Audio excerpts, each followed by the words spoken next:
Ito ang tanong, nasasakop ba ni Kristo ang iglesia?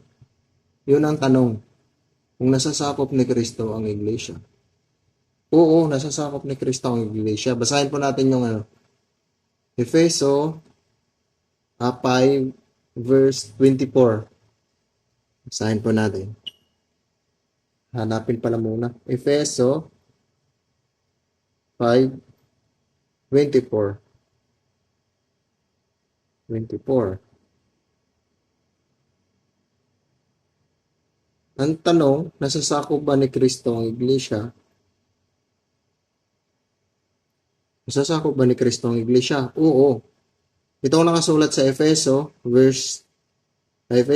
verse 24. Datapwat kung paano ang iglesia ay nasakop ni Kristo. At gayon din naman ang mga babae ay pasakop sa kani-kaniyang asawa sa lahat ng mga bagay. Yon. Nasakop po ni Kristo ang iglesia.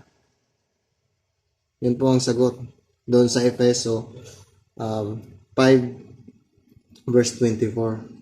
So kung meron kang tutol, comment lang po kayo sa baba. At kung meron naman po kayong gustong itanong, comment lang din po kayo. Para sa oras na ako'y magbabasa ng mga comment, ako po ay masasagot ang inyong tanong. Hanggang dito na lang. Paalam.